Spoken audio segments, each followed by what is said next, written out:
Today is Monday, December 2nd, 2019. Coming up on Roland Martin Unfiltered. Remember Chicago Police Superintendent Eddie Johnson? Remember when he went off on Justice Smollett, saying he lied? Well, he got fired today by the mayor of Chicago. She said he lied to her face. We'll tell you all of those details. Also, Gabrielle Union in a fight with NBC and America's Got Talent. She claims she was told numerous times to change her hair because it was too black. She also said that there were issues on set when it came to a racially insensitive joke told by Jay Leno, as well as other problems on that show. Well, they booted her after 1 year. She says, time for us to have a conversation. We'll give you all the details about what's happening with Gabrielle Union. Also, tomorrow's National Day of Giving, and meet a young man who has made giving back to his community a way of life. And also, the renowned Chicago priest, Father George Clements, has passed away. And his legacy is one church, one child that encouraged black adoption. We will talk about that as well. And we also remember Irving Burgie, the man who wrote the classic Harry Belafonte song, Deo. He also passed away. And of course, another crazy-ass white person. Man, it's time to bring the funk. I'm Roland Martin Unfiltered. Let's go. He's got it. Whatever the biz, he's on it. Whatever it is, he's got the scoop, the fact, the fine. And when it breaks, he's right on time. And it's rolling. Best believe he's knowing. Putting it down from sports to news to politics. With entertainment just for kicks, he's rolling.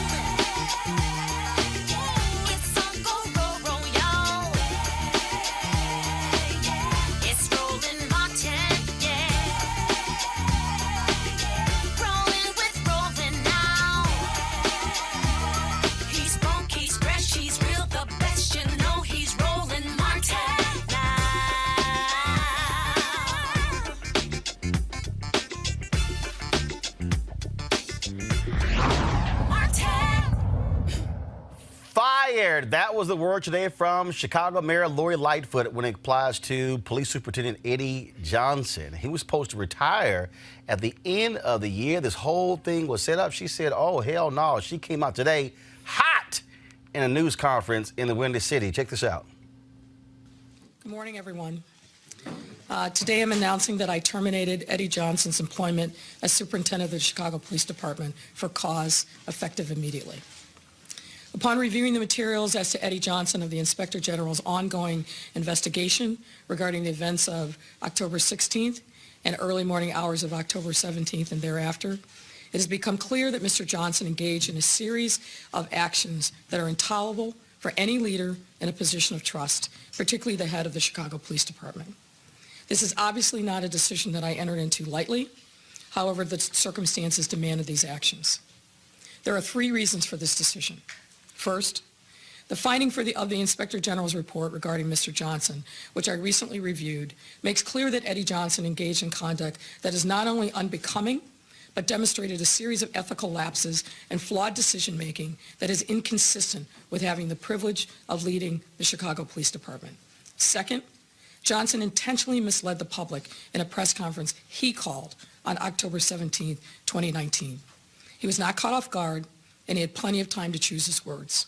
And the choice he made was to communicate a narrative replete with false statements, all seemingly intended to hide the true nature of his conduct from the evening before. Finally, just like with the public, Eddie Johnson intentionally lied to me several times. Even when I challenged him about the narrative that he shared with me, he maintained that he was telling the truth. I now know definitively that he was not. Had I known these facts at the time, I would have relieved him of his duties as superintendent then and there. I certainly would not have participated in a celebratory press conference to announce his retirement. Mr. Johnson failed the hardworking members of the Chicago Police Department.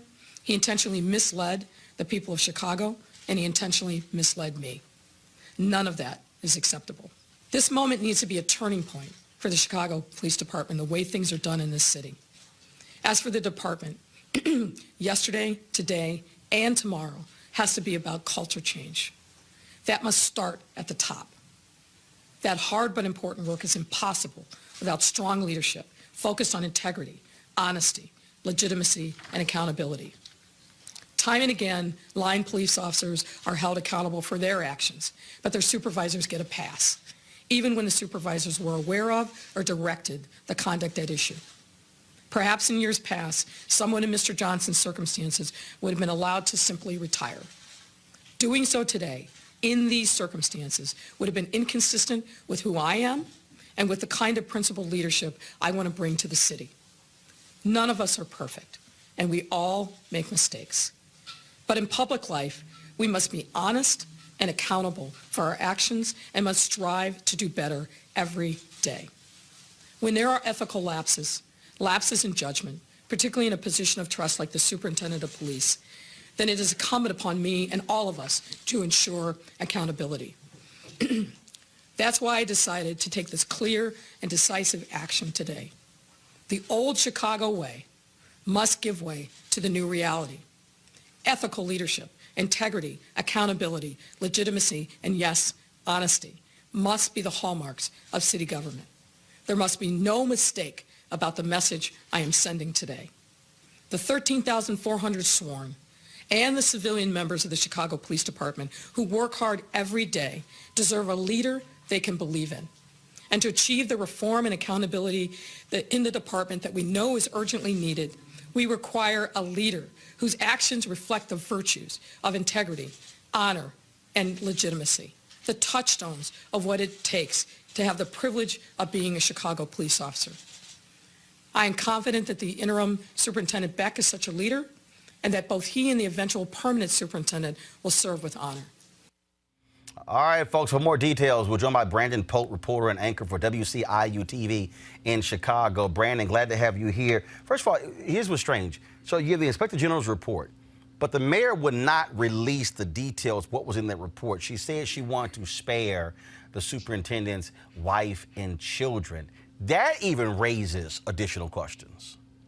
Yeah, it definitely does, Roland. A lot of people's eyes and ears really perking up to that one. People wondering, what does the video that Lori Lightfoot saw actually have to say about this? We're actually, our organization, putting in a FOIA request for that video because we do want to see what did the mayor see. Apparently, it wasn't the story that Superintendent Eddie Johnson told. He told the mayor that he had his high blood pressure and he felt himself about to pass out. He had a few drinks before and there was some sort of reaction to that. And so we decided to take a nap, so to speak, right at the stop sign.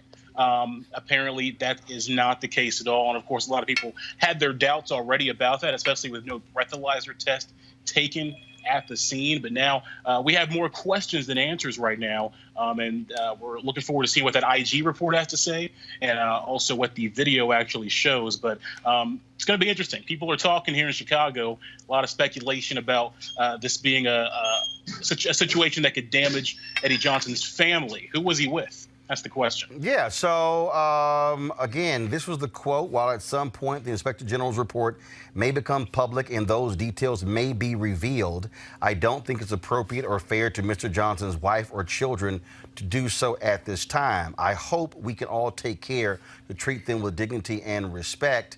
As you said, he was found slumped behind his car, but he also has a driver. But he dismissed the driver to drive himself home.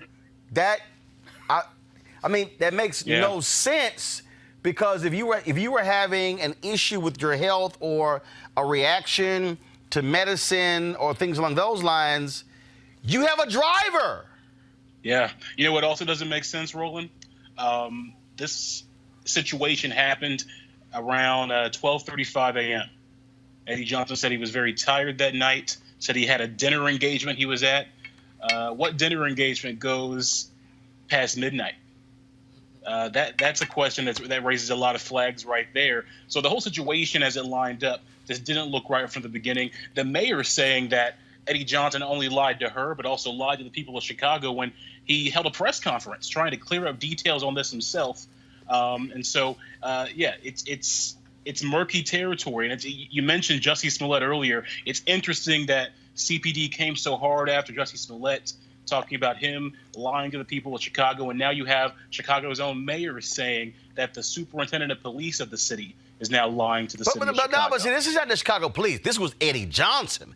This was Johnson who went on Good Morning America, who held a news conference, who stood right next to Rahm Emanuel, who ripped Smollett for lying and calling him all sorts of names. And it was Johnson doing that.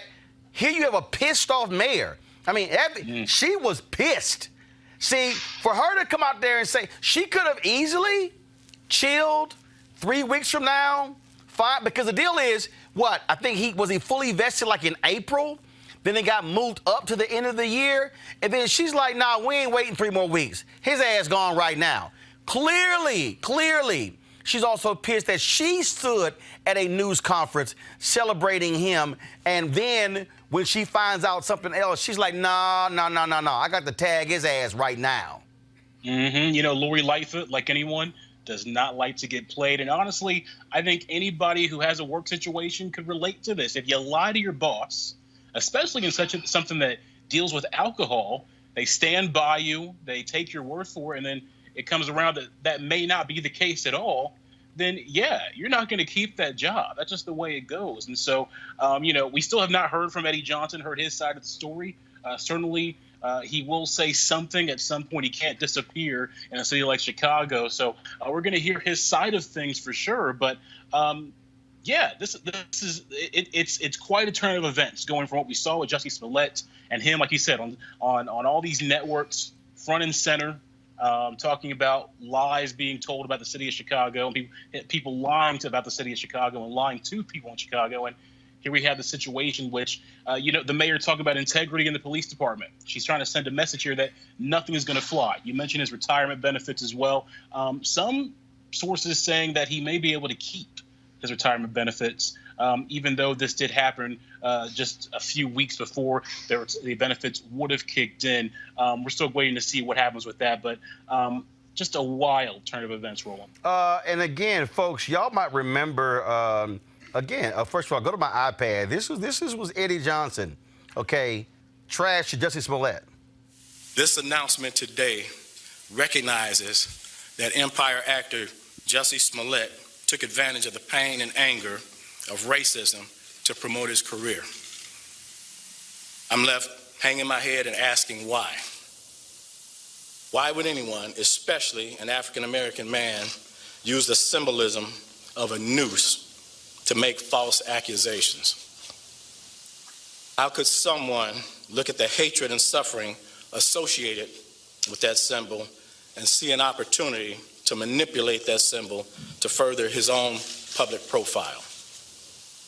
How can an individual who's been embraced by the city of Chicago turn around and slap everyone in this city in the face by making these false claims? Well, Brandon, that's essentially what the mayor said he did. Yeah, when you're playing that, I'm listening to him talk about how could someone make false claims. You know, you're right. It echoes almost eerily to the same situation Eddie Johnson's facing right now. And while the Jussie Smollett situation is a different situation entirely, and you know that still is playing out with whether Jussie was telling the truth or not. What Eddie Johnson did here, we're gonna see with this IG report and with this video evidence. There's video from dash cameras and things like that. It's not going to be good news for him. So you say dash cam because there were officers who arrived on the scene and woke him up. That's right. So they have body camera footage, dash cam footage, and then for her to say she asked him directly and he lied to her several times. Yeah. Exactly, man. It's bad. It's bad. I mean, come on. There's video. Well, and the audacity of it too, and the thing that really made people roll their eyes when they heard about this, and why Lori Lightfoot taking this stance is actually probably good for her politically and fits in line with what she does. When you hear he didn't get a breathalyzer test, you think, wow, same old CPD, protecting the people at the top of the chain, no accountability, and same old, same old. Mayor Lori Lightfoot here is saying, now the buck stops here. And, this is not something I'm going to tolerate at all. So it's a strong statement from the mayor. and something that is going to send a message for sure. She's not one to be toyed with. All right. Brandon Pope, I appreciate it, man. Thanks a lot. Hey, thank you. Joining me right now, Mustafa Santiago Ali, former senior advisor, Environmental Justice, EPA. Also, Dr. Julian Malveaux, economist, president emerita, Bennett College. Dr. Cleo Monago, political analyst and behavioral specialist as well. So, Cleo, that was a pissed off mayor. Yeah. Apparently something went down, and we don't know what it was, but they got videotape. But it's interesting. But I'm looking at that statement.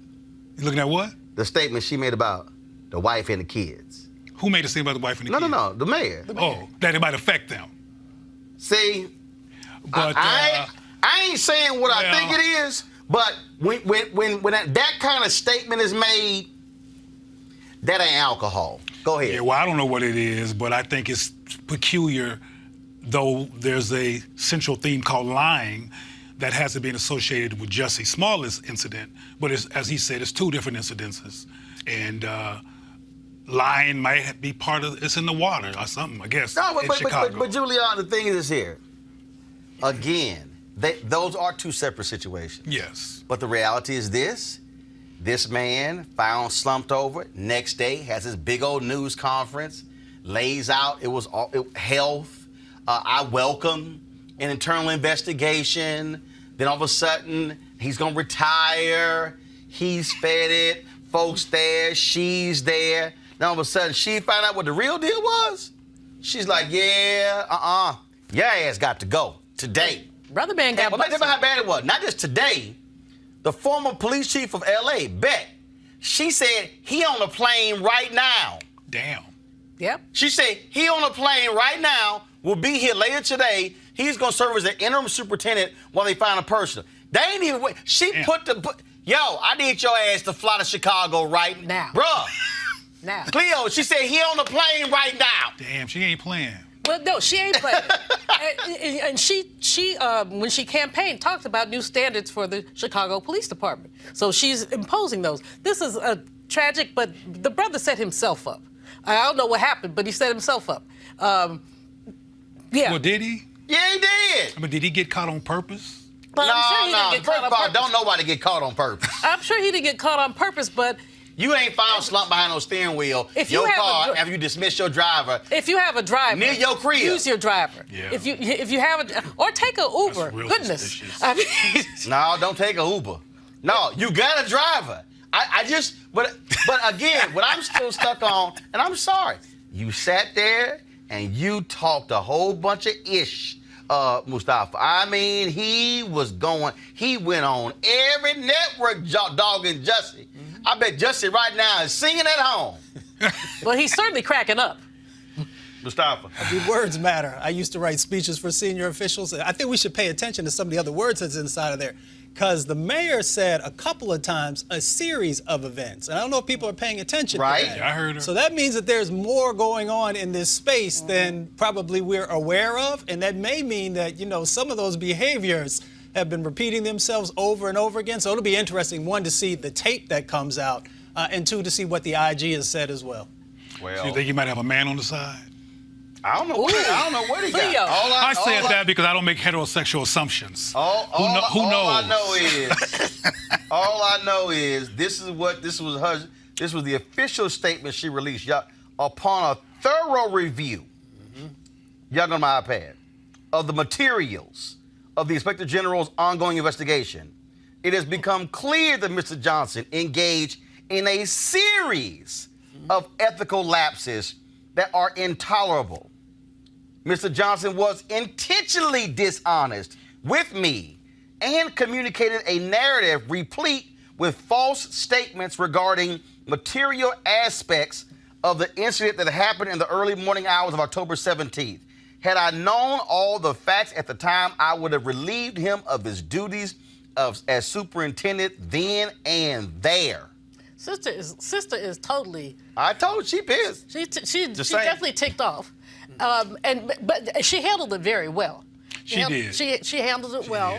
And the real issue is this guy has been in the public eye for any number of things. This just really He's a tragic. superintendent of police. But we have not heard from Mr. Johnson yet. So, Well, what maybe can he'll shine some light on here. Maybe, Oh, yeah, Cleo. two MAGA people with MAGA hats. Let me stop.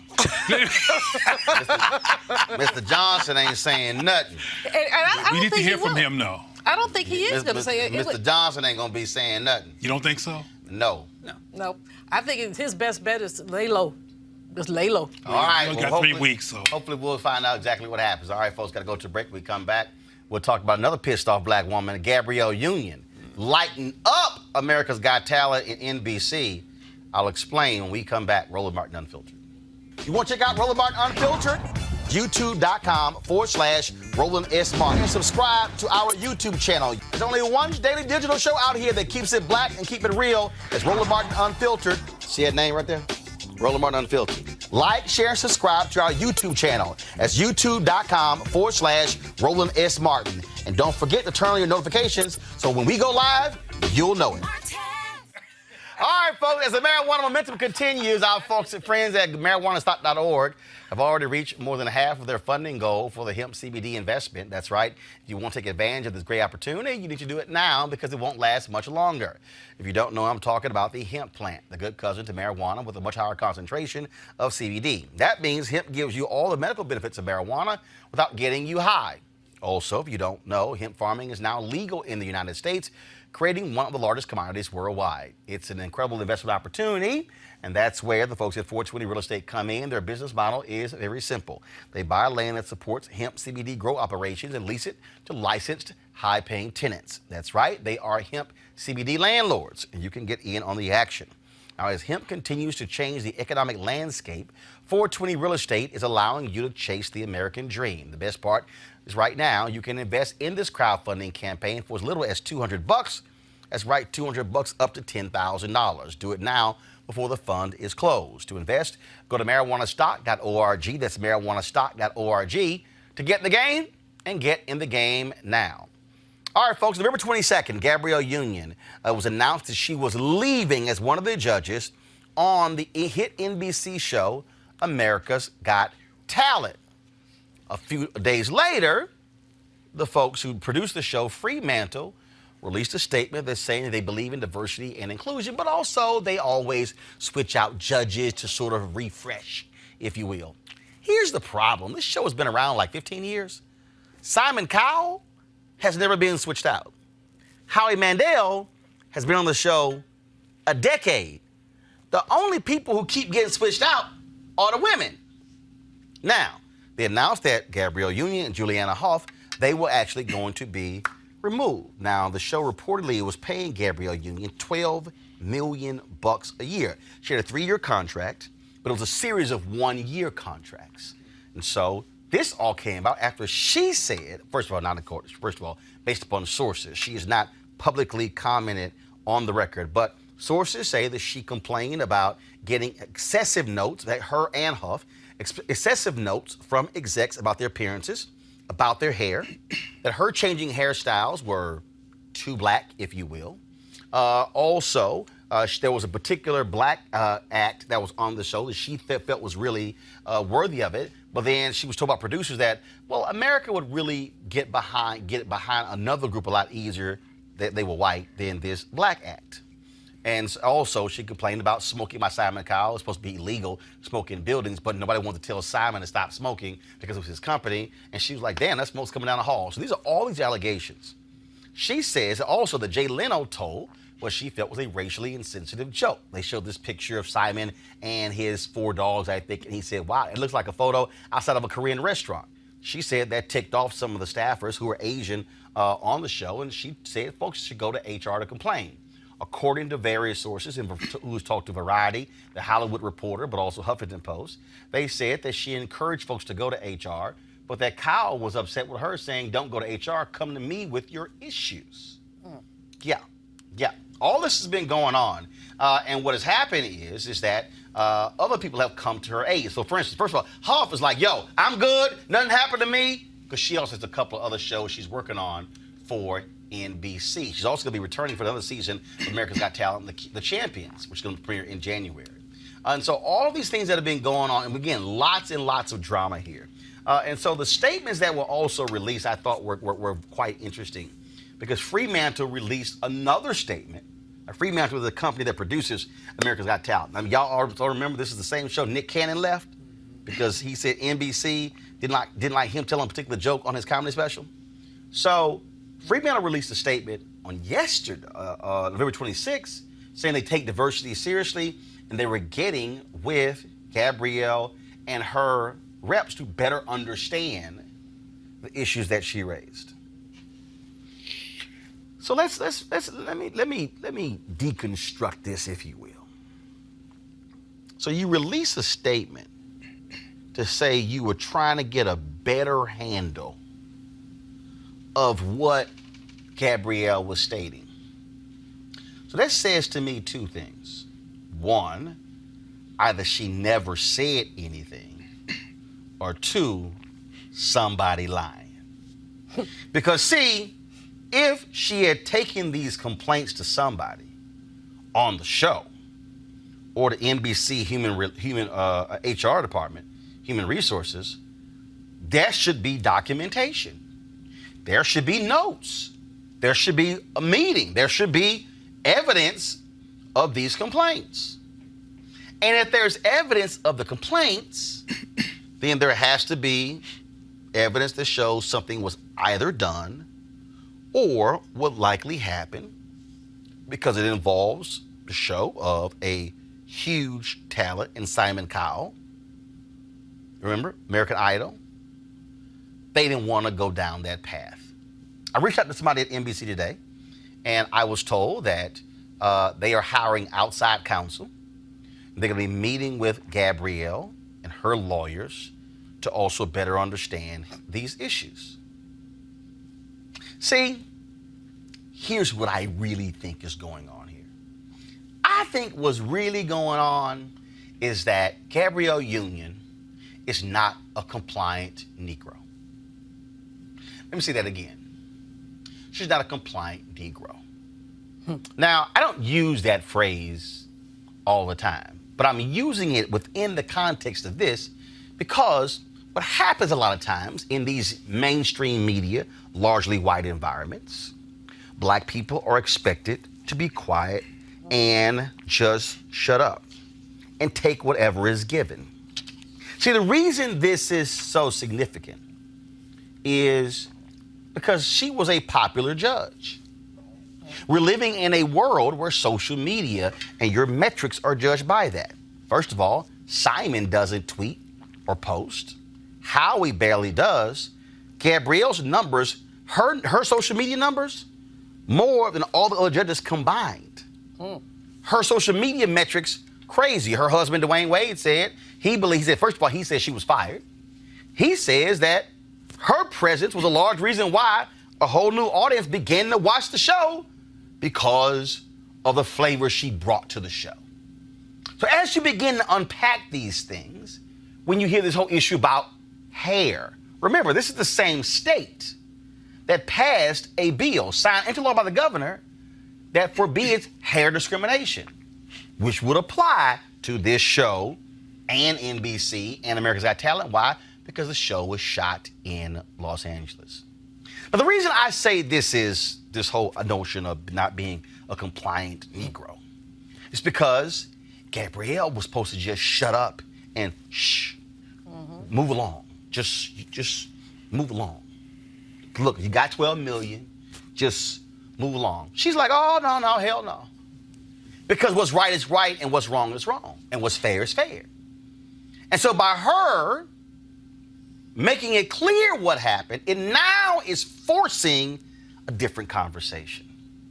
Now, NBC has to get involved because it can't just be left in the hands of Fremantle, which produces America's Got Talent, because they're the network that airs it. They have rules and procedures. They have HR policies. And if she's a so-called whistleblower, what protections does she have? Now, some of y'all also might say, well, bro, why in the hell does this matter? This ain't affecting black people at large. But actually it is. Because see, what Gabrielle Union is dealing with is what black people are dealing with every single day in these companies. Whether they're engineering firms or law firms or other positions in corporate America, other media companies, they hear you are black inside of companies and you're having to be the compliant Negro, act a certain way, wear your hair a certain way because there's somebody white who's like, we don't really like those cornrows. We don't really like, the natural look. We really don't like that. No. That's why this matters. But see, here's the other thing that we have to also understand. $12 million a year. In 3 years, that means she can make $36 million just from this show. See, when we are limited economically, then we are also limited in being able to help our community economically. See, I remember when my term was up at CNN and I was asked by Mark Lamont Hill on Huffington Post Live. He said, "Hey, why do you think you never got a show?" And I said, well, I really been thinking it's because you have white execs who really weren't comfortable with a black man giving his opinion on a news show. And I said then, we also want to make Wolf Blitzer and Anderson Cooper money. See, I know what it's like to be an opinionated person inside. And I had people who came to me, black people, who said, Roland, you really should, not breathe these things up. I think you're too militant. And this is what I said. I said, y'all, I could wait till I'm 75 or 80 and write a book and talk about what the experience was like 40, 50 years ago. I said, but somebody has to be willing to say it in the present and to change it in the present in order to impact the present and tomorrow. See, that's really, to me, what this is about. This is Gabrielle Union saying, I raised some fundamental issues on this show. Clearly, some people were not happy with me raising these issues, so they expected this little black girl from Omaha to just move along, take your 1-year check, and go on with your other shows and your movies and just be happy. And she says, nah, hell no. So now they got to deal with her and her lawyers. And now SAG-AFTRA, Screen Actors Guild, are launching their own investigation because she's a SAG-AFTRA member. And so what now was an internal thing has now become an external thing. Now you got white women. Now, you know when white women start saying stuff, oh, Lord, people pay attention. Deborah Messing, Will and Grace Starr, called out NBC saying, oh, y'all, this is the thing, they were protecting Matt Lauer, but now y'all dissing Gabrielle, standing with you. Ellen Pompeo on Grey's Anatomy saying, I'm standing with you, Gabrielle. Ariana Grande. But also was that they didn't realize all the black folks who was standing with Gabrielle Union. So now NBC has a much greater issue on their hand.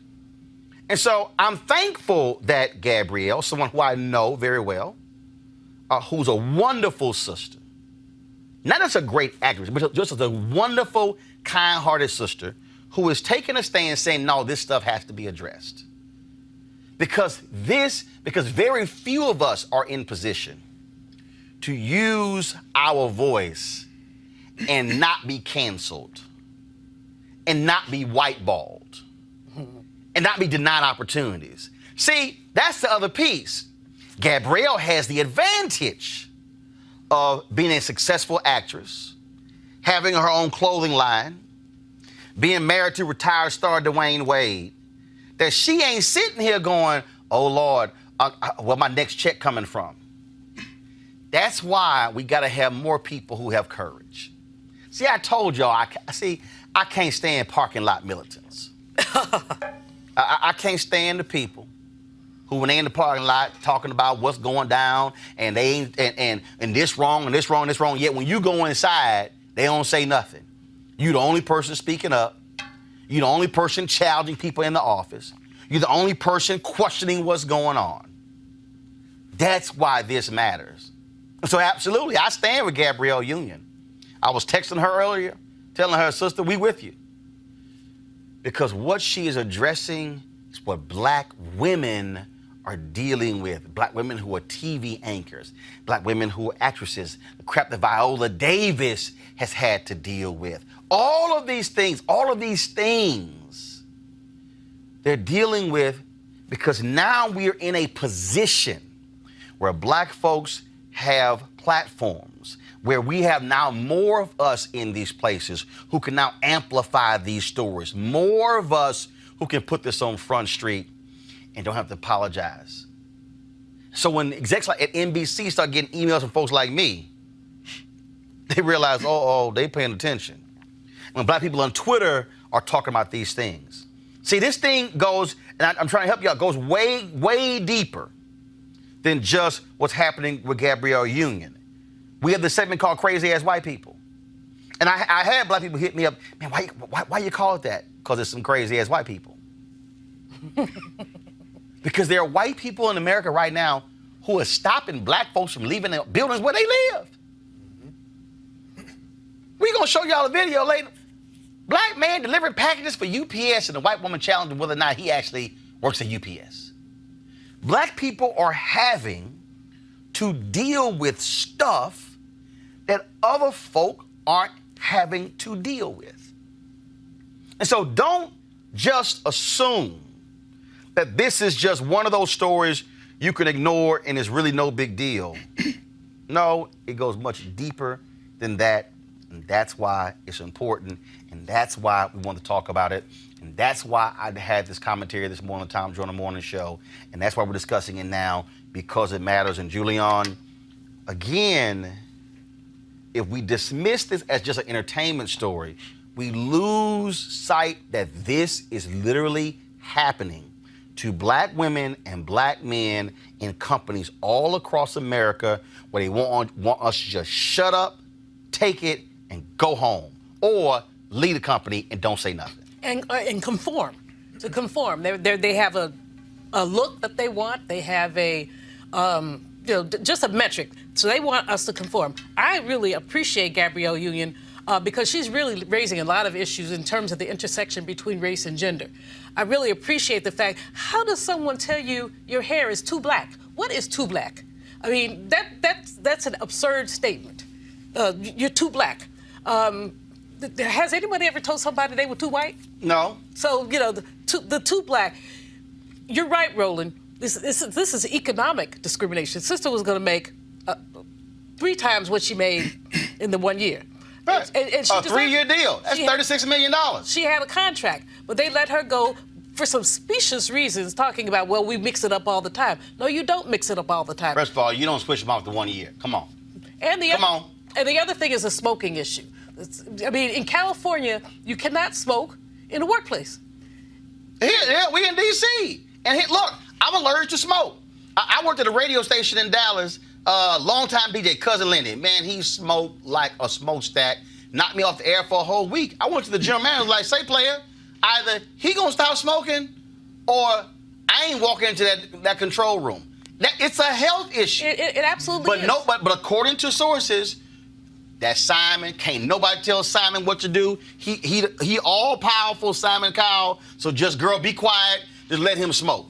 She has a mega lawsuit on her hands if she wants to do that, because the hair issue, the smoking issue, his behavior, the racist jokes, I mean, she has a lawsuit on her hands. I'm going to play this video, Cleo, before I go to you. And Viola Davis, they had this discussion at the Paley Center, and they were talking about, and she was talking about, how many pilots she worked on and failed shows, and how she wanted to play this character on How to Get Away with Murder.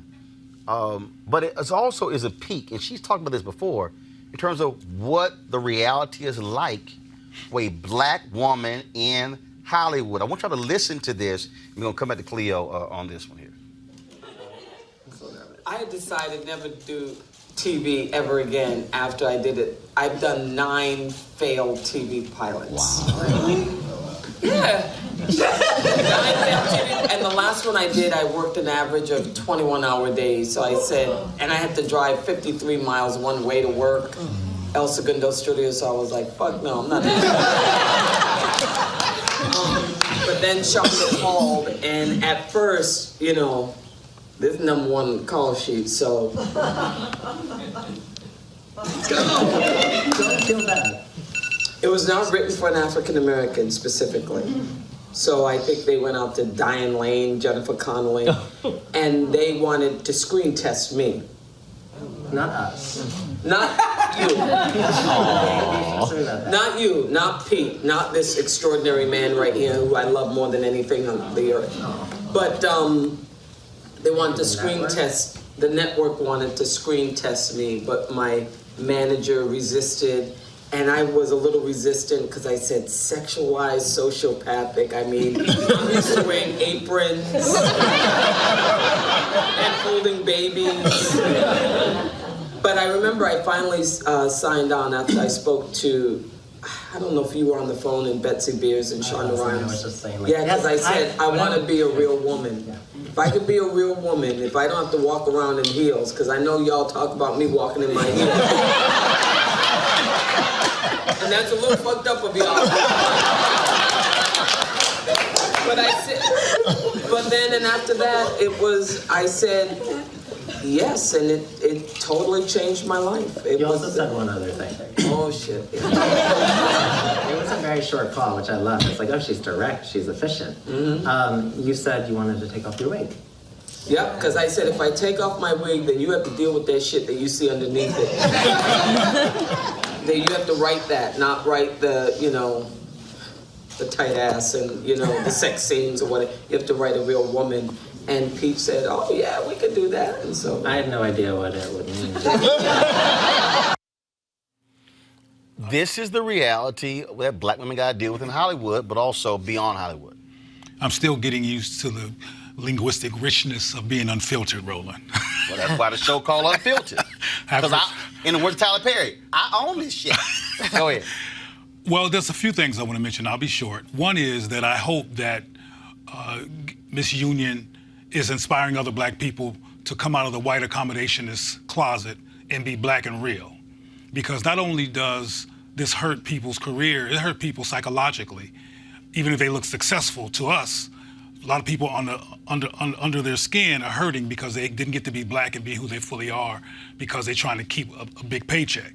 So I hope that she is inspiring other people to come on out and be real and use her as a role model. The other issue that I want to look at, though, is that a lot of people think that television is simply ran by ratings. And it's not always ran by ratings. This is an example of that. She brought a flavor to the show, as you mentioned. She brought an expanded audience, which means expanded money, supposedly, and expanded sponsors, but that she would not be an accommodator. They got rid of her anyway, which means, in theory, they're making a financial risk. But white power sometimes trumps, for lack of a better word, money. And some of us don't realize that. I think that's what happened with Arsenio Hall, that he stepped up on his own and did what he wanted to do. And white folks said, no, we can't have this. We have to cut this right now so other black people won't step up and think they can do what they want to do. And yes, this is an issue that has affected women for years who could not have their own hair. I know of several women who've quit the business of being on camera because they got tired of the humiliation. So again, I hope that she is a role model for everybody else. The accommodationist part, Mustafa, is really important because the reality is this. White folks get to be white. They get to do white shit. They get to say white shit. Now, I know somebody's saying, well, what is do white shit and say white shit?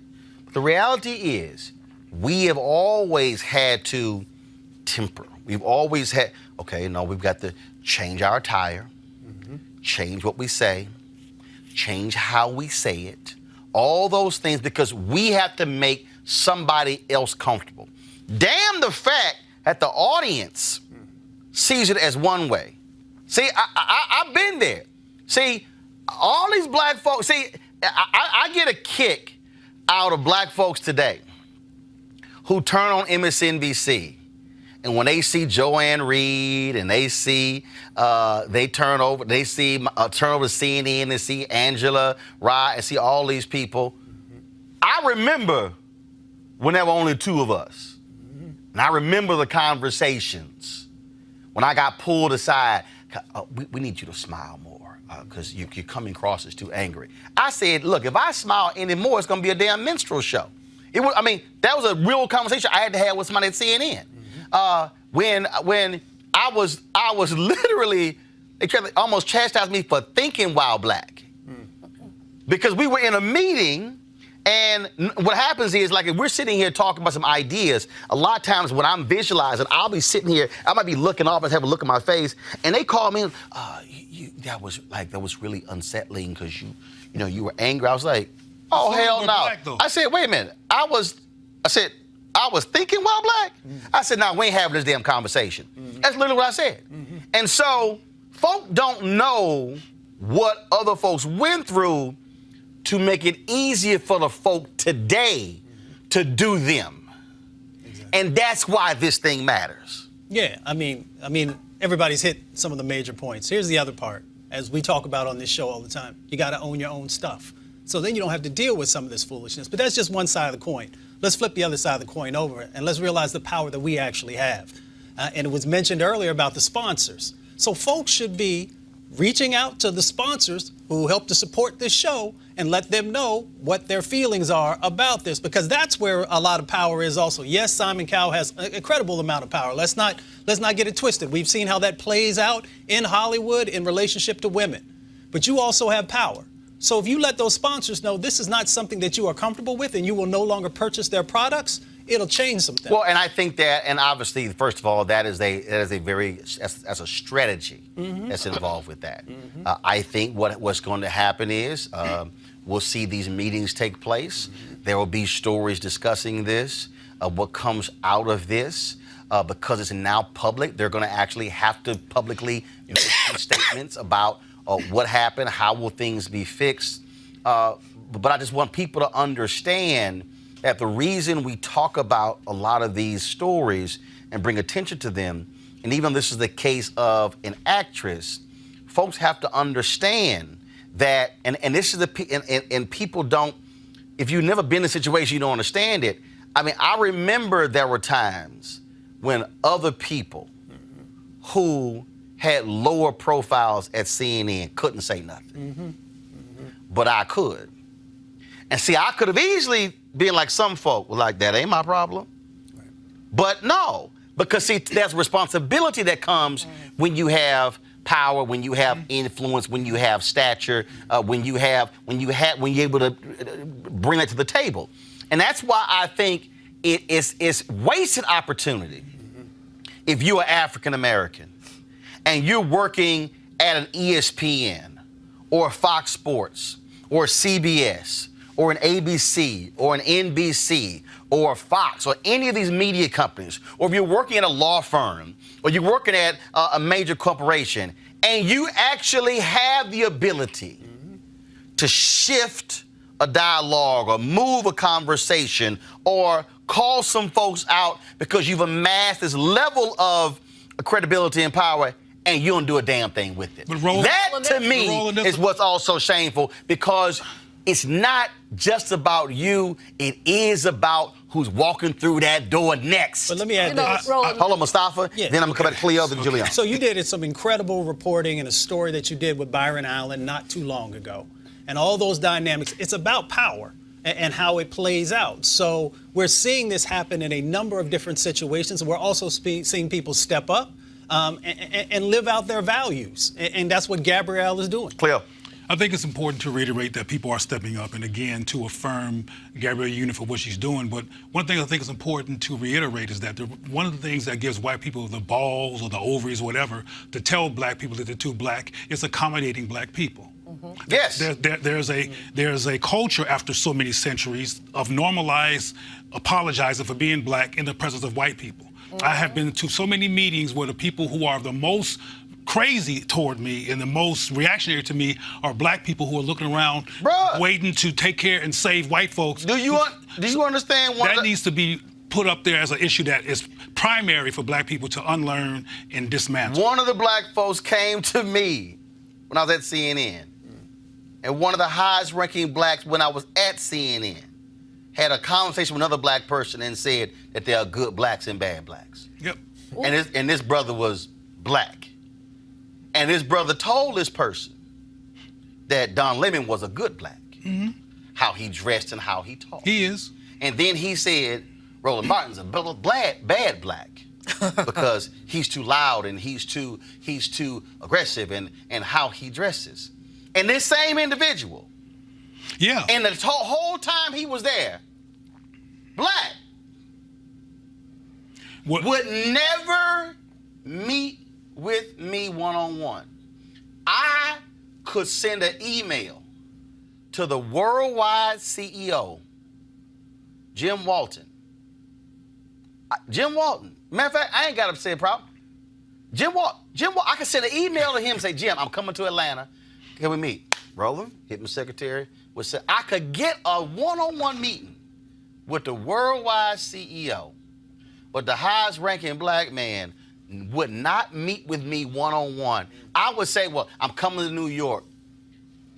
His office was across the office from another EVP. I could meet with that EVP, he across the hall. I said, when you come to DC, would never meet with me one-on-one. Well, see, the problem with this, Roland, is that many of these folks in these positions have leveraged their blackness to get these positions. Right. The whole, affirmative action, et cetera, companies are looking for diverse candidates. Right. But many of these, everybody brown ain't down. So you look at these diverse candidates who say nothing. John Rogers, Ariel Capital Management, gave a speech in Chicago at Rainbow Push one time, and he's talked about black board of directors members. And he said, you're not on the board to make money and to basically enrich yourself. It's all about you. You're on the board to change policy. But many of folks get in there and they get real quiet. They just can't do it. And this is just internalizing racism. And these are powerful black people. They're making 7 figures. They have access to all kinds of things, and they just won't say anything. And we need to begin to call those people out and say, what's up? Because if we don't call them out, they will continue to pimp black people for access, but not to give back to black people in terms of process. But we also need to look at our own behavioral and traumatizing treatment of people. I'm talking about black people now.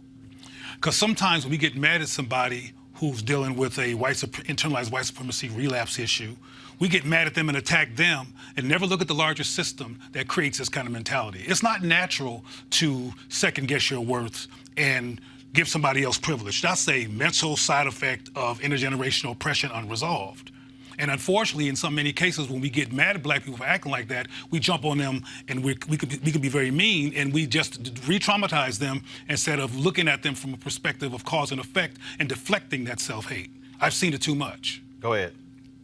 We just need to utilize our power. We need to stop just allowing systems to be the systems that have always been the systems.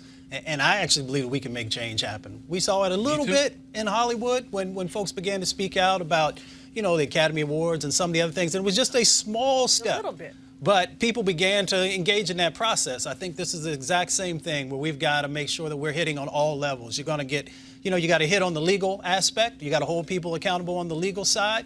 But we also got to utilize our dollars more effectively. Yep. So we'll see what happens. We're going to stay on top of this. And then we'll give you more updates as they become available. But yeah, we stand with Gabrielle Union. All right, y'all. What? Go to the wide shot, because Cleo want to know y'all. Yeah, Cleo wants y'all. Gabrielle Union. Yeah. I'm down with the sister. Why you looking at me with that tone of voice? You done? Yeah, I'm done now. Okay, all right, you done. All right, y'all, tomorrow's Giving Tuesday. It was an idea created in 2012 as a day that encourages people to do good. Over the past 7 years, it has grown into a global movement that inspires hundreds of millions of people to give, collaborate, and celebrate generosity. Well, our next guest is no stranger to giving back to his community. He founded My Block, My Hood, My City, an organization that provides young people with new experiences by showing the possibilities that exist beyond their own communities.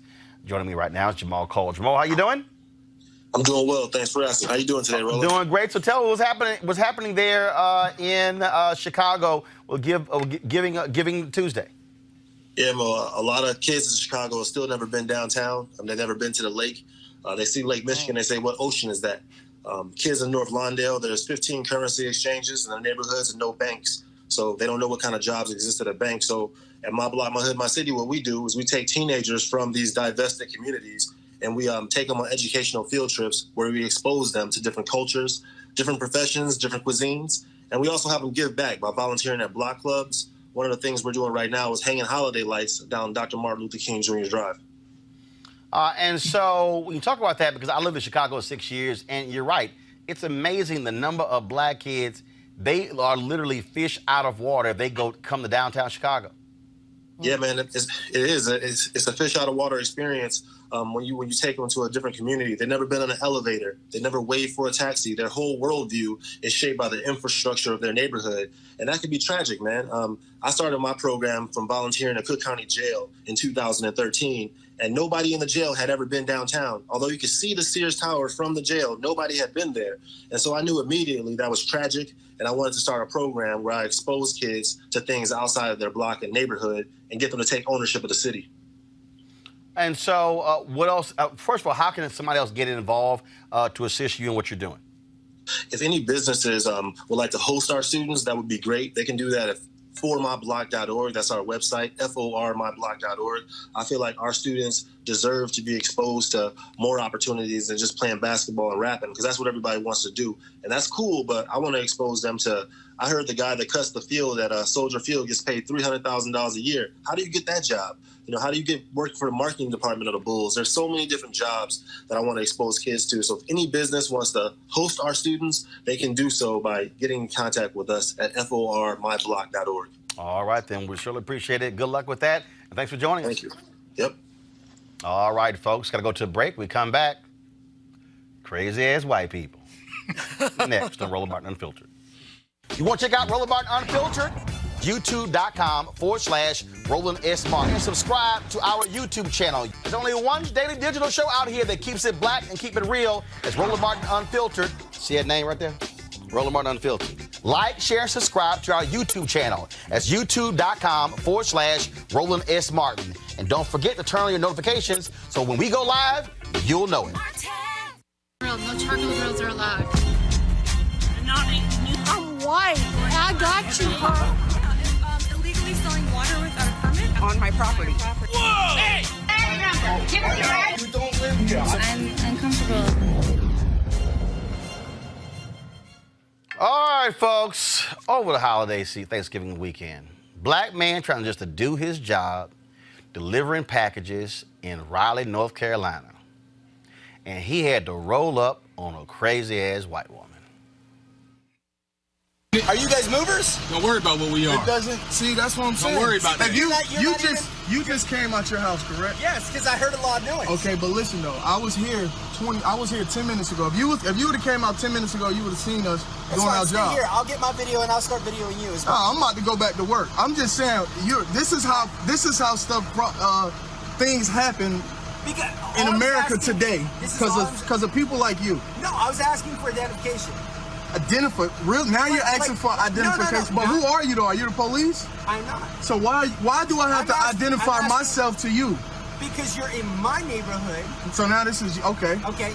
And I'm asking if do you have. So this is your block. This says who you are. But this is your block. But does it say anything on your shirt, or do you have anything that says what company you guys are from? Yes, I do. That's all I want to know. But why do I have to present that to you? That's my question. I don't mind showing you, but why do I have to show it to you? Put yourself in my situation.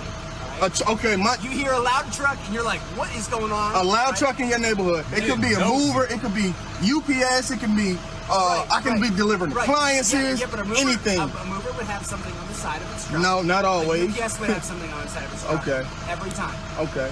So it's just you see a blank truck, you're gonna stop everybody. So if I would have came down this neighborhood with a car, you'd have stopped me too. Listen, I'm from South Philly. Okay. Right? I've seen all kinds of crazy stuff. Okay, but this is how stuff, get out of hand in America. Because of people like you, this is how you're not being nasty. No, but I'm not being nasty. You're right. But why do you stop me though? That's the whole question. Because there's two black guys in your neighborhood, correct? No, you're the one who did that. No, you're the one who brought that up. If I was white, be honest, you wouldn't have stopped me. No, I would have. We're not robbers. We're not none of that you're thinking. I was here doing the job. If you would have came out and got your mail 10 minutes ago, you would have seen me doing my job. But there was no reason for you to stop me while I'm going about my day. Are you recording me? There's no reason for you to stop me. No, you want to call the police on me for no reason. Now you call the police on me, they're gonna automatically believe what you say and go on your side. Your truck doesn't have anything on it. That's What does that matter? I'm out here. I'm doing a job. I've been driving this truck for 10 plus years. I'm doing a job, man. Okay. So that's no reason for you to stop me, dude. Why don't you have anything on your truck? Because I don't have to have anything on my truck. The job that I got doesn't require for me to have anything on my truck, so it doesn't matter. That's fine. I'm doing a job, man. That's fine. Come on, dude.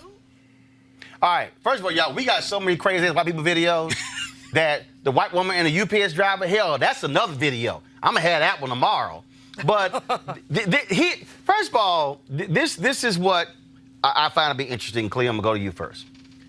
When you see these videos on social media, all the comments, all the white folks are praising the black people for being respectable and not going off. Now, we got one where a sister went off. But she's like, I'm going to beat this woman's ass. She don't move.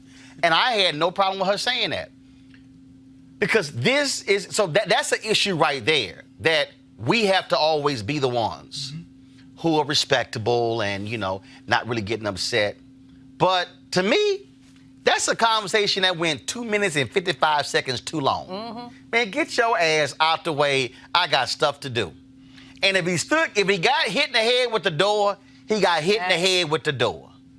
Well, I agree, but you also know that if he got hit in the head with the door, you're talking about the white dude, there would have been a problem because he's wrong, because he's white. But that's also brother's why black and he's white. When he was like, wrong. "Are y'all recording?" Hell yeah, we recording. And I keep telling y'all, please record this way. I keep telling y'all, record horizontal, so that way it fills the whole screen versus, vertical. You got the black bars on the side. Well, let me just It just say makes this. it easier for us to see all of it if y'all please record that way. So if you rub against a crazy-ass white person, hold your phone like this. Okay, go ahead. I'm sorry. We should continue to record white folks, take advantage of this technology they didn't have when I was young, that we have now. And I've been through those same scenarios very recently with white people questioning me, but I'm still going to say that at least once a month you might have one of crazy-ass black people story. Hold up. I ain't say hold up. First of all, the internalized white supremacy. No. Here's the deal. I don't see videos of black people, Julianne, just stopping white folks. Well, not that. No. And keeping them from doing their job. We do the same thing. We don't do what white people do. The white woman 2 weeks ago with a brother was throwing his own trash out. And she's like, show me where you live. I don't recognize you. But let me be clear, Roland. I can be real clear so you can go to her. I know that black people are accosted by white people. What I'm talking about is not that white people get treated like that. I'm talking about how we act like white people and do the same thing to black people. Well, I don't see them videos. Well, okay, why don't you share some links? I sure will. Julianne, go ahead. I mean, the racism in our country is pernicious, and we just saw that. Brother Man did, as you said, he took that conversation way too long. He should just stepped and walked away. But I'm glad he recorded it. He wanted footage. Yeah, I'm glad he recorded it because basically we need these recordings for any number of reasons. First of all, to share with our young people. They need to see this stuff so that they understand, so that they're armored. They're basically knowledgeable. Because, Roland, sometimes you see these comments on Twitter, wherever, and you get the white people who say, oh, they were so respectable, but you also get white people who give you alternate scenarios. Well, I would have done the same thing. Really? And get your behind beat. What's wrong with asking someone for ID? You're walking down the street. You have the same right to the street as anybody else. Right. Like, white folks are not driving around delivering packages and with delivery truck, and folks are stopping the truck. Who are you? Where you from? What you doing here? Why is there no sign on the side of your truck, Mustafa? First of all, I can say right in the television industry, local stations have had gear stolen out of their trucks. It used to be when local TV stations would always brand their cars. They've had so much gear stolen, they now have unmarked vehicles because they got tired of having their camera stolen. Hell, a lot of companies are doing that, Mustafa. Well, I mean, no one's going to carry freedom papers anymore. It's really that simple. And that's really when you get to the core of what folks are saying is you have to prove to me that you're supposed to be in this space. Sustained. It is just not happening. And when you say that, look, the reason the way the whole anti-apartheid moved, not how it started, but the divestment campaign against South Africa started when Ken Williams worked at Polaroid and walked into the Polaroid building and he saw this thing called a passbook. And it hit him after he investigated it that Polaroid was selling and making money off of those passbooks that were being sold in South Africa. And it was the books, essentially, that was like a passport where black people had to, on demand, by somebody white, show their papers. Anybody And white. essentially, what we're seeing, y'all, we got videos for the rest of the week. Well, I do. I got one for every day this week. In every single one of those videos, essentially, a black person is being asked to show their papers for delivering packages. One black woman is being stopped by a white woman from leaving a building she work at to show her papers. And a black man with his 2 kids is being denied by a white woman in New York from visiting a friend in the apartment because she's like, I don't even know who you are. And that's exactly what's happening. That black people are having to prove that we exist. And these white folks like, well, what's wrong with you? You should be willing to show it. Like the dude, I think it was in Pennsylvania. Remember the black woman was at the pool? Oh, yeah. No. Where your key fob? Oh, yeah. Well, no, go ahead and put your key fob in. If it goes green, then I'm going to let you in. He got fired. The 2 black girls in Maryland, 2 black women in Maryland who were going looking at a luxury apartment, and they said, y'all can go ahead and just, enjoy the pool, lounge by the pool. Then the white man followed them half mile down the street, and they were supposed to look and buy the apartment. It is essentially, y'all got to prove you here. And that you deserve. That's the other thing, that you deserve to, not to prove you here, who you are, but that you deserve to be here. I have been to, recently, restaurants. I went to go buy a car and could afford everything in the room. And new white folks walked in and they went to them and assumed I was just hanging out and loitering when I went there to buy a car. But I'm saying this at the risk of getting on people's nerves. Everybody who was hovering around not getting to me were salespeople who were black and white. There's black people who internalize this, and I'm going to keep focused on that because You're right. black people need to unlearn internalized white accommodationists, which results into anti-black behavior from the hands of black people. Because white people are redundantly white and racist and doing what they do. Of course, there's exceptions to it, but systemically, they relapse into white supremacy all the time, and I think they're going to continue to do that. I think one of the things that might slow it down a little bit is filming it like we're doing. Yep. But what we need to do as black people is unlearn the need for a white gaze to give us approval to even care about each other. You mentioned this dude, the brother at CNN who was right across from you, who wouldn't speak to you because he was psychologically worried about white people might see me with him. White people might judge me, they might not like me no more, and they might take me off the token slave list and make me a normal black person. I can't be seen with him. The white boy, whatever his name was, who was the head of the whole thing, don't got those concerns. Right. So he's not self-conscious like that. But a lot of black people, even online and all over the place, are worried about white. But that same black person was in the room when the same black person was in the room because one of my folks was in the room when he said, "We need to go hire us another Roland Martin," and somebody said, "We already got Roland Martin." No. We need to go hire us another Roland Martin. So that same black person, limited opportunities I got, and then in 2012 when I got a call the night before the Democratic National Convention, we're not gonna need you this week. I'm sorry. Y'all flew me here. I'm staying in the hotel room y'all paying for, and the convention ain't even started, and you already decided you're not going to need me, and then was like, we're not going to use you on debate nights or election nights. He made that call. Of course. So that's why, so trust me, when I see his ass. Let's say this. I ain't said his name. But I'm telling y'all right now. What's his initials, Roland? I'm telling you right now. When I see his ass. Yeah, well, furniture might be moving. Don't hurt him. Well, no, I ain't gonna hurt him, but he might get cussed out. I'll just leave it at this. While we unlearning some things, we also need to better understand the law. False imprisonment is not somebody just absolutely putting their hands on you and stopping you. So we need to start utilizing the law that exists to hold these people accountable. I'm telling you, we got videos of these crazy-ass white folks literally blocking. The one we showed 2 weeks ago. This woman was blocking this man from driving his car to his house and threatening to call the cops. No, I'm telling you right now, happened to me, I'm calling the cops and I'm saying, arrest this fool for false imprisonment. Exactly. Because, and that's what happened. And some of these, that video was an 11-minute video.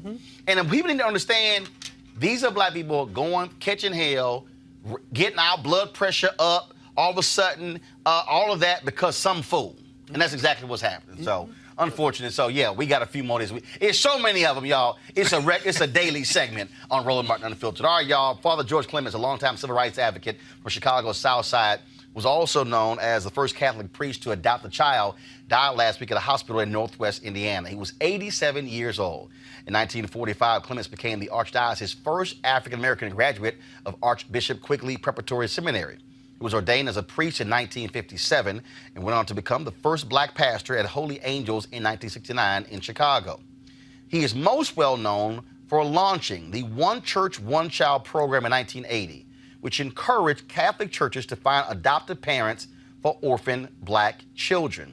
He decided to practice what he preached by adopting 4 sons. Father Clements' legacy continues to live on through the movement he started. Joining me right now is Ari Saylor, Executive Director of the Florida branch of One Church, One Child. Ari, how you doing? I'm fine. How are you, Roland? Doing great. This is, first of all, the church, this thing went beyond Catholic churches because I was a member of Friendship West Baptist Church in Dallas.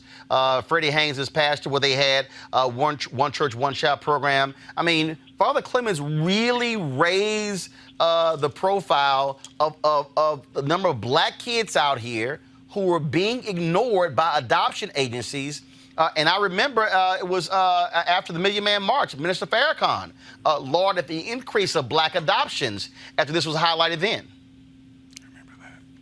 Yes, absolutely, he did. And certainly, although the program started with the Catholic Church, Father also worked with all of the African-American churches. And when we talk about, again, is his impact, what has this program meant to so many black children, but also black parents? Well, it meant an opportunity for children who were disproportionately and overrepresented, children who were African-American children who were languishing in foster care because the Department of Children and Families there in Illinois was not having success in engaging the black community. By engaging Father, because he was a local revolutionary and worker, leader, tremendous leader. Greg Kohler, who was the then Secretary of the Department of Children and Families, and Gordon Johnson, saw that the church as being the answer, so they approached Father because he was already a very activist in the community. And not only that, but he was working with the Baptist churches and other churches in the community. So they saw that as in engaging him to get involved and take the lead with engaging other churches. And so this is really how that started. Father Clements took on decided to take on the task. Initially, he tells the story that initially he was not going to do any of that because he thought the department was not serious in coming to the church. But he realized that the question came was, if you're not willing to help your children, then who will? And so Father realized they were serious about working with the church, and from there took on the leadership role of working, starting with his own church, Holy Angels there, talking to them about adopting. When they were not moving quickly, Father decided that, look, if you want to adopt, I will, and started that process of adopting with one child. And of course, as you indicated, he eventually adopted 4 boys. Who are all adults today, but he worked very successfully in starting an alliance there in Illinois. That was very successful because when you talk about 700 children, this was just in 1979 when they had 700 children waiting. 70% of these children are African Americans waiting to be adopted. When you have the actual population being 26%, we have some serious overrepresentation. But with the churches coming to the forefront and getting involved, actively involved, and encouraging their congregations to get involved, and people began to come to the forefront and adopt children, and as a result, Chicago had much success moving many of those children off the adoption rolls and giving them permanent families and homes. And Father Clements actually coined the phrase "one church, one child" with the idea of finding at least one family in each church to adopt at least one child, and being able to really resolve the issue. And not only that, but the churches as a whole becoming a part of that adoption, in that they would put their arms around those families who were adopting and also lend support to them as well. All right, then. Well, we certainly appreciate you sharing your thoughts and reflection on the death of Father George Clements. Thanks a lot. Thank you so much. All right, then, folks. We also remember Irving Burgie. He was a singer and songwriter who wrote the lyrics for the classic Harry Belafonte song, Deo, the Banana Boat song. He died just a few days ago. He was 95 years old, born in Brooklyn, and served in an all-black U.S. Army battalion in World War II. He used the GI Bill to attend Juilliard School, where he majored in voice. Later, he took the stage name Lord Burgess and performed at venues like the famous Village Vanguard in Manhattan. He wrote about 35 songs for Belafonte, including 8 of the 11 songs on Belafonte's 1956 album Calypso, which was the first album in the United States to sell more than 1 million copies. Our thoughts and prayers certainly go to Irving Burgie's family and all of those who loved him. All right, folks. Well, we certainly appreciate it. Thank you so very much. And we're waiting on those videos, Cleo, so you can go ahead and... Not a problem. Yeah. But I wouldn't want to call them crazy-ass black folks. That's mean. I would call them black people struggling with white supremacy. No, that's too long. Okay, that's no acronym. See, crazy black people is CAWP. What's yours again? Black people struggling with white supremacy. BS. Black people BPS WWS. You're right, that is too long. That's too damn long, Cleo. Well, that's on the top of my head. I'm sure. Okay, well, damn it. Work on that then. Work on that then. Do crazy ass white people. I need you to work on that then. All right. All right, folks. Please support Roland Martin Unfiltered by going to RolandMartinUnfiltered.com. Join our Bring the Funk fan club, where, of course, you can join via PayPal, Square, or Cash App. We appreciate every single dollar. It goes to support this show, what we do, bringing you stories of interest that you're not going to see anywhere else. I can guarantee you those networks won't be talking about Gabrielle Union. Trust me. Because then if they do, they got to look in their own houses. I'm just saying. All right, y'all. Support us in what we do so we can make this thing happen. Also, shout out to my mama. She, of course, had her 72nd birthday on Saturday, November 30th. We were all, of course, in Houston, hanging out with her. All the family were all together, having some fun there, and it was great. Of course, my dad is 72, turned 72 in April. They've been married 52 years, and so we certainly enjoyed it. And so we're going to close the show out. Here's a photo of all of her chillins. And we're at my sister's house, and so shot that with a new drone, so I had to get a little aerial shot there. That's how we do it. So we certainly appreciate that. And so shout out to my mama, 72 years young. All right, folks, I got to go. I'll see you guys tomorrow right here at Roland Martin Unfiltered, where we keep it black, keep it real. And guess what? We don't take no stuff. Why? Because I own this. Damn, you slow as hell, Cleo. I got to go. Holla!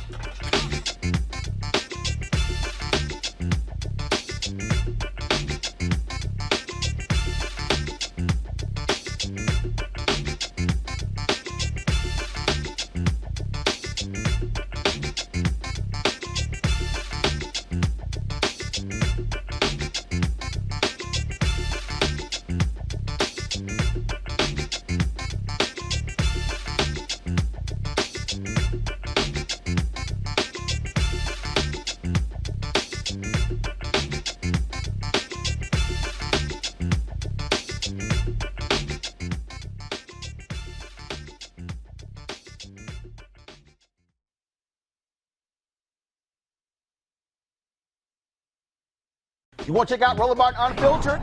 YouTube.com/Roland S. Martin. And subscribe to our YouTube channel. There's only one daily digital show out here that keeps it black and keep it real. It's Roland Martin Unfiltered. See that name right there? Roland Martin Unfiltered. Like, share, and subscribe to our YouTube channel. That's YouTube.com/Roland S. Martin. And don't forget to turn on your notifications so when we go live, you'll know it. Hey everybody, this is Sherry Shepherd. You're watching Roland Martin Unfiltered, and while he's doing Unfiltered, I'm practicing the wobble. Yes, I am. Because Roland Martin's the one, he will do it backwards, he will do it on the side. He messes everybody up when he gets into the wobble, because he doesn't know how to do it, so he does it backwards. And it just messes me up every single time. So I'm working on it. I got it. You got Roland Martin. Hi, my name is LaToya Luckett, and you're watching Roland Martin Unfiltered. What's going on, everybody? It's your boy Mac Wilds, and you are watching Roland Martin Unfiltered. What's up, y'all? It's Ryan Destiny, and you're watching Roland Martin Unfiltered. What up, Lana Well, and you are watching Roland Martin Unfiltered.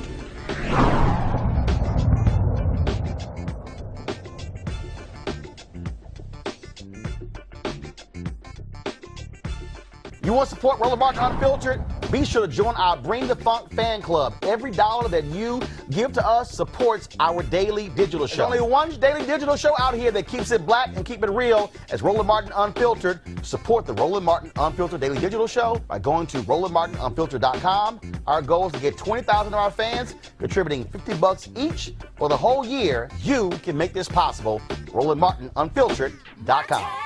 Hey fam, want to check out Roland Martin Unfiltered, the blackest show on all of digital, cable, and broadcast. Check out our audio podcast. There's only one daily digital show out here that keeps it black and keep it real as Roland Martin Unfiltered. Press play.